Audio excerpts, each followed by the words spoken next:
नमस्कार दोस्तों, the Deepak Goyal show में आपका स्वागत है। हमने पिछले श्लोक में देखा था कि जब भगवान ने अर्जुन को झंझोड़ा था तो अर्जुन एकदम उत्तेजित होकर उसने जवाब दिया था। भगवान ने कहा था कि तेरे अंदर कहाँ से आ गई ये कायरता। तो अर्जुन ने कहा था कि कैसे लड़ूं मैं गुरु द्रोण से और पितामह भीष्म से, कैसे लड़ूं मैं। तो उसने उत्तेजित होकर अपनी बात शुरू करी थी और भगवान भी चाह रहे थे कि ये अर्जुन अपनी जो अवसाद है, जो उसका विलाप है, उससे बाहर निकले और थोड़ा नॉर्मल होकर बात करें, अपने विलाप को छोड़े। तो भगवान का झंझोड़ना, भगवान के तीखे वचनों का आघात उसके मन पर ऐसा पड़ा कि वो अपने विलाप को भूल गया और फिर से खड़ा होकर और तर्क करने लगा, फिर से सामान्य अवस्था में आने लगा। तो शुरू में तो वो उत्तेजित हुआ, लेकिन उसके बाद अब वो सामान्य होता जा रहा है। तो सामान्य होने के बाद अब अर्जुन भगवान से क्या कह रहा है, जो दूसरे अध्याय का 5वां श्लोक है। तो श्लोक इस प्रकार है, गुरुन अहत्वा ही महानुभावान श्रेयो भोक्तुम भैक्षम अपि इह लोके हत्वा अर्थ कामान तु गुरुन इह ए भुंजिए भोगान रुधिर प्रदिग्धान। अर्थात महानुभाव गुरुजनों को न मारकर इस लोक में मैं भिक्षा का अन्न खाना भी श्रेष्ठ समझता हूँ, क्योंकि गुरुजनों को मारकर यहाँ रक्त से सने हुए तथा धन की कामना की मुख्यता वाले भोगों को ही तो भोगूंगा।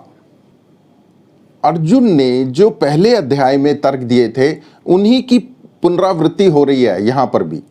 अर्जुन ने जो पहले कहा था कि मैं कैसे लड़ूंगा या इनको मारकर मेरे को राज्य नहीं चाहिए, इसी टाइप का तर्क है ये भी। और आगे आने वाले 2-4 तर्क भी आपको ऐसे ही लगेंगे या आने वाले जो श्लोकों में आएंगे कि ये तो पुरानी बातें ही रिपीट हो रही हैं।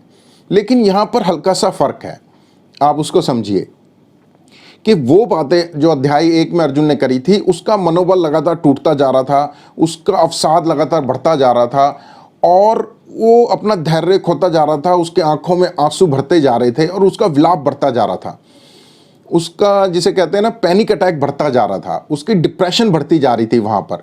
और अंडर डिप्रेशन वो सारी बातें फिर धीरे धीरे बिगड़ती चली गई और अंत में अर्जुन अपने धनुष बाण छोड़कर और बैठ गया रथ के मध्य में कि मैं तो लड़ ही नहीं रहा। और भगवान ने फिर जब उसको झंझोड़ा है तो वो फिर से खड़ा हुआ है, फिर से अपनी सामान्य स्थिति में आ रहा है। और यहाँ पर अब ये जो तर्क अर्जुन दे रहा है वो एक सामान्य व्यक्ति की तरह एक सामान्य स्थिति में दे रहा है। अब उसका मन शांत है और भगवान भी यही चाह रहे थे कि मैं इसको कुछ समझाऊं, उससे पहले इसका मन शांत हो, ये अपनी अवसाद से बाहर निकले, ये अपने विलाप से बाहर निकले। तो अर्जुन अब अपने विलाप से बाहर आ गया है, अपने अवसाद से बाहर आ गया और अब सामान्य बुद्धि से जो वो बात कर रहा है सामान्य तरीके, उसका मन अब शांत हो गया है। तो इसका मतलब भगवान अब उसको कुछ समझाने की स्थिति में ले आए हैं और अब आगे आगे समझाएंगे। तो लेकिन अर्जुन ने जो तर्क दिए हैं वो पुनरावृत्ति है कि क्या कह रहा है अर्जुन। अर्जुन कह रहा है, अर्जुन अब अपना पक्ष रख रहा है भगवान की बात पे। जब भगवान ने कहा कि तेरे अंदर एक कायरता कहाँ से आ गई है, खड़ा हो और युद्ध कर, तब अर्जुन ने कहा था कि कैसे लड़ूं, कैसे युद्ध करूं। अब अर्जुन उसी बात को और आगे विस्तार में बोल रहा है। अर्जुन क्या कह रहा है, अर्जुन कह रहा है कि मैं अपने पूज्य जनों से, जो पूज्य गुरु हैं, आचार्य द्रोण हैं, आचार्य कृपाचार्य हैं या पितामह भीष्म हैं, मैं इन पूजनीय लोगों से कैसे युद्ध करूं। इनसे युद्ध करने से अच्छा है कि मैं तो युद्ध छोड़ दूं और भीख मांगकर अपना गुजारा कर लूं, वो मेरे लिए ज़्यादा बेटर होगा। मैं कैसे लड़ सकता हूं, मैं इन गुरुजनों से, इन महानुभावों से। महानुभाव कहने का अर्थ यहाँ पर यह है कि जो इतने उच्च हैं हर श्रेणी के अंदर, जो लीजेंड्स हैं अपने टाइम में, जिन्होंने बहुत ऊंचा स्थान प्राप्त किया है सबकी आंखों में। अर्जुन के लिए तो भगवान स्वरूप है। वो कह रहा है मैं कैसे लड़ूं इनसे, तो मैं नहीं लड़ सकता और इनसे लड़ने से बेटर तो मैं सोच रहा हूं कि मैं ये छोड़ दूं और भीख मांगकर अपना गुजारा कर लूं। मेरे को नहीं बनना राजा, मैं तो भिखारी बनने को भी तैयार हूं। यहां पर एक शब्द आया है इहलोक। इस लोक में अर्जुन के कहने का तात्पर्य यह है कि यद्यपि भिक्षा मांगकर खाना खाना, भीख मांगकर खाना खाने से मेरा बड़ा अपमान होएगा। मैं क्षत्रिय, मैं इतना बड़ा योद्धा और मैं भीख मांगकर खाना खाता को अच्छा लगूंगा। लेकिन उसका कहने का तात्पर्य यह है कि इस लोक में अपने गुरुओं को मार के और भोग भोगने से, अपने गुरुओं की हत्या करके उनके रक्त से सने हुए जो मेरे को धन मिलेंगे उससे भोग भोगने से अच्छा तो इस लोक में मैं अपनी निंदा करा लूं और भीख मांगकर अपना गुजारा कर लूं। यहां पर एक और शब्द आया अपि, श्रेयो भोक्तम भैक्ष्यम अपि ई लोके। तो अपि से उसके कहने का तात्पर्य यह है कि इस लोक में गुरुओं को मारना भी गलत है और भिक्षा मांगना भी गलत होगा। दोनों ही चीजें मेरे लिए गलत हैं, लेकिन फिर भी दोनों चीजों में अगर एक चीज चूज करनी पड़े तो एक गलत चीज मैं भिक्षा मांगना ज्यादा बेटर समझूंगा कि भिक्षा मांगकर मैं अपना गुजारा कर लूं, बजाय इसके कि मैं अपने गुरुओं को मार के और धन को प्राप्त करूं और उसको भोगूं। क्योंकि अगर मैं अपने गुरुओं को, अपने गुरुजनों को, अपने बड़ों को, अपने आदरणीयों को, अपने पूजनीयों को अगर मैं मार कर और धन प्राप्त करके भोग भी लूंगा तो जो मेरी जो अंतरात्मा है वो हमेशा जो है ना एक ग्लानि मेरे को महसूस होती रहेगी, एक गिल्ट में मैं सारी उम्र जीऊंगा। और वो गिल्ट मेरा इतना होगा कि मैं किसी भी भोग का आनंद नहीं ले पाऊंगा। मेरे को जो भी सुख सुविधाएं मिलेंगी वो मेरे को काटने को दौड़ेंगी, क्योंकि मेरे को हर एक सुख सुविधा में ऐसा लगेगा कि वो मेरे गुरुओं के रक्त से भीगी हुई हैं, उनमें मेरे वो गुरुओं के रक्त से मेरे को प्राप्त हुई हुई हैं, इसलिए मैं उनका भोग जो है, आनंद जो है नहीं ले पाऊंगा। यहां पर अर्जुन की स्थिति कुछ ऐसी हो रही है कि अर्जुन भगवान के उस आदेश को, जो भगवान ने उसको बड़ा स्पष्ट कहा था कि खड़ा हो जा और युद्ध कर, उस आदेश को अर्जुन कैसे समझ रहा है कि भगवान मेरे को युद्ध किस लिए कराना चाह रहे हैं। भगवान मेरे को युद्ध इसलिए कराना चाह रहे हैं कि इस युद्ध को जीत कर सामने वाले शत्रुओं को या जो लड़ने में मेरे खड़े हैं उनको मारकर और मैं अपार धन संपदा, राज्य, सुख, भोग मेरे को प्राप्त होंगे। और भगवान मेरे को धन, सुख, भोग, राज्य प्राप्त कराने के लिए कह रहे हैं कि तू लड़ाई कर, उन सबको जीत। तो अर्जुन के मन में ये चल रहा है कि इन सब चीजों के लिए तो दुर्योधन भी खड़ा है लड़ने के लिए, तो उसमें और मेरे में तो कोई फर्क है ही नहीं, जबकि मैं तो जानता हूं क्या चीज सही है और क्या चीज गलत है। तो गुरुओं से लड़ना ठीक नहीं होगा, अपने कुल का नाश करना ठीक नहीं होगा। इसलिए ये जो भगवान का आदेश है ये कुछ मेरे को समझ नहीं आ रहा, इसलिए वो भगवान से तर्क कर रहा है कि ये जो भी धन संपदा मेरे को मिलेगी गुरुओं को मारकर, वो तो रक्त से सनी हुई होगी, उसको मैं कैसे उसका उपभोग कर पाऊंगा। एक बात आप याद रखिए कि जब कोई बुराई के रूप में आती है ना, तो उससे छुटकारा पाना बड़ा आसान होता है, लेकिन जब कोई बुराई अच्छाई के रूप में सामने आती है तो उससे छुटकारा पाना बहुत मुश्किल होता है। स्वामी राम सुखदास जी ने अपनी टीका में एक बड़ा अच्छा उदाहरण दिया है इस बात का। उन्होंने कहा कि जब सीता के सामने रावण यति का वेश बनाकर आया, साधु का वेश बनाकर आया, तो उससे पार पाना बड़ा मुश्किल हो गया, क्योंकि वो जो बुराई आई थी वो अच्छाई के रूप में आई थी, इसलिए उसको पहचान नहीं पाए।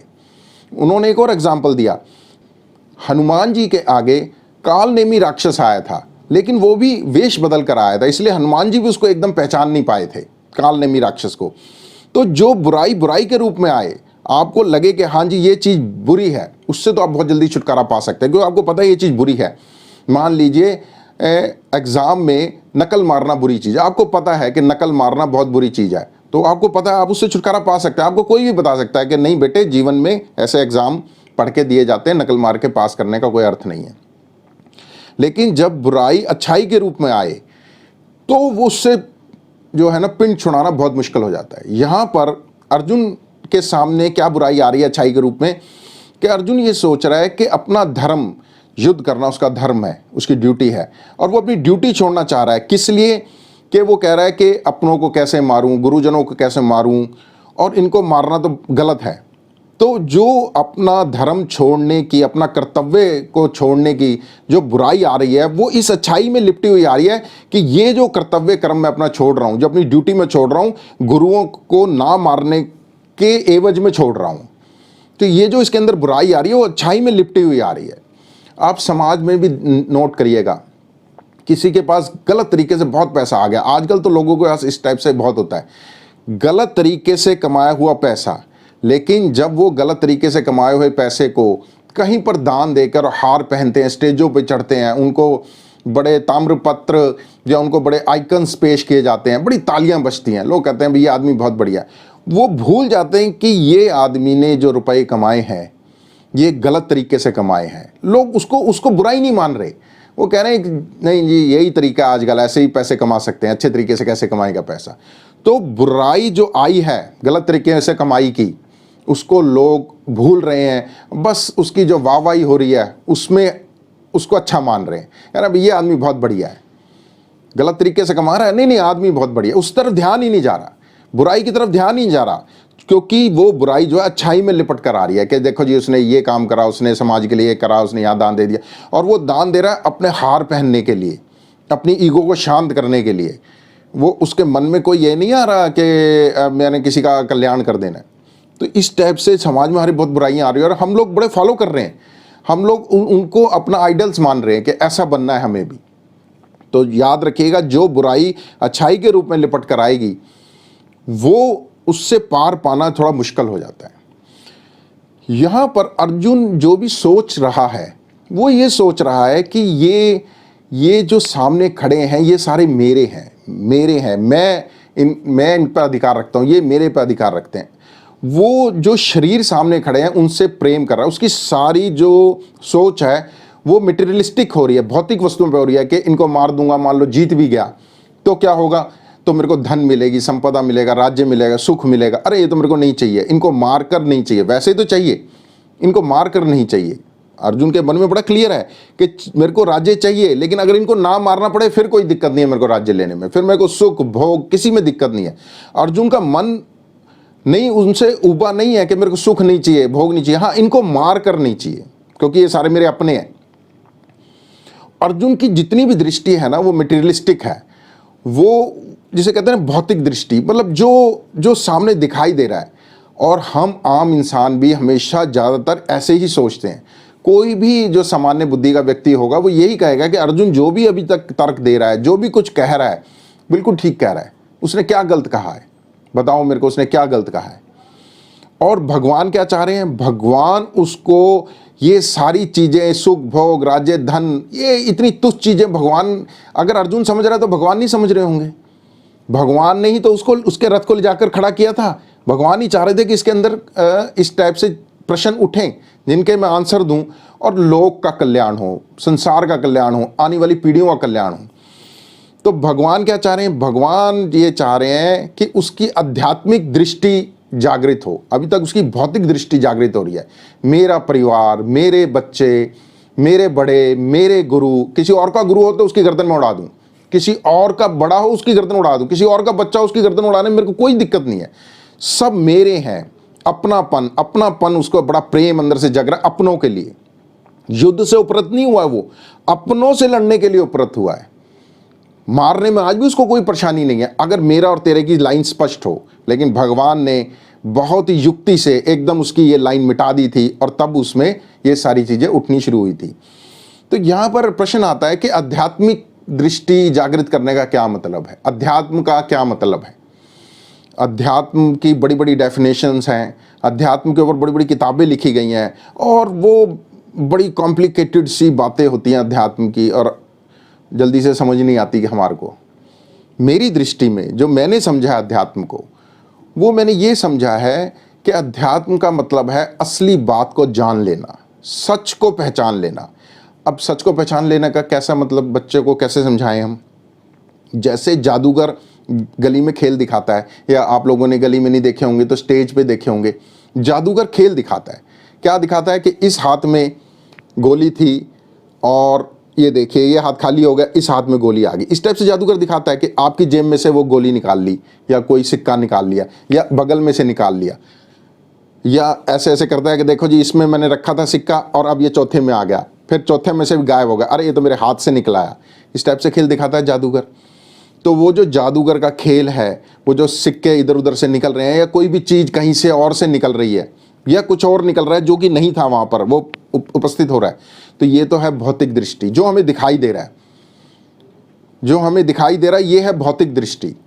और अध्यात्म दृष्टि क्या है कि सच का पता लगा लेना, सच को जान लेना कि एक्चुअल में वो गोली कहाँ गई ही और उसके अंदर से गोली कैसे निकली, इस हाथ में से गोली कहाँ गायब हुई और इस हाथ में से गोली कैसे निकली, उसके पीछे का एक्चुअल सच क्या है। और जब आप उसकी ट्रिक को पहचान लेंगे, जब उसके सच को जान लेंगे कि ये गोली तो इसने यहाँ दबाई और यहाँ दबी हुई दूसरी गोली यूँ निकाल के दिखाई, ट्रिक होती है, ये जादू के खेल जितने होते हैं सारी ट्रिक होती है। तो ट्रिक को जान लेना, सच को पहचान लेना, सच जान जाना कि ये जितना भी ये सारा मेरे आगे हो रहा है इसके पीछे का असली सच क्या है, वो अध्यात्म है। आप ये मान के चलिए। दो वर्ड्स होते हैं, एक रिलीजियस इंसान होता है तो लोग कहते हैं ये तो बड़ी धार्मिक बातें करता है, ये तो बड़ी आध्यात्मिक बातें करता है। दोनों में बहुत फर्क है। रिलीजियस बात करना, धार्मिक बात करना और आध्यात्मिक बात करना, स्पिरिचुअल बात करना, दो डिफरेंट चीज़ें हैं। ये हम ज़्यादातर एक ही मान के चलते हैं। अध्यात्म, रिलीजन का मतलब है कि जो कुछ बताया जा रहा है उस पर क्वेश्चन नहीं करना। रिलीजन में क्वेश्चन नहीं करा जाता जल्दी से, जो बात रिलीजियस बता दी गई मान लो, ऐसे ही करना है। और स्पिरिचुअलिटी में, अध्यात्म में हर चीज़ पे आप क्वेश्चन कर सकते हैं, क्योंकि अध्यात्म का मतलब ही ये है कि सच को जानना, आंख बंद करके विश्वास नहीं करना, वो अध्यात्म है। आप ये समझिए। तो भगवान भी अर्जुन से यही चाह रहे हैं कि ये जो कुछ सारा देर को दिख रहा है इसकी सच्चाई को जान, वो वाली उसकी दृष्टि को खोलना चाह रहे हैं। उसके मन में वो वाले चक्षुओं को भगवान खोलना चाह रहे हैं। उसकी इनर जो साइट है, उसकी जो इनर देखने की शक्ति है, उसको भगवान जागृत करना चाह रहे हैं। उसको ही आध्यात्मिक दृष्टि बोलते हैं। एक ये छोटा सा मैंने समझाने की कोशिश करी है। तो चलते हैं अगले श्लोक की तरफ और देखते हैं कि अर्जुन ने और क्या तर्क दिए हैं भगवान को। धन्यवाद।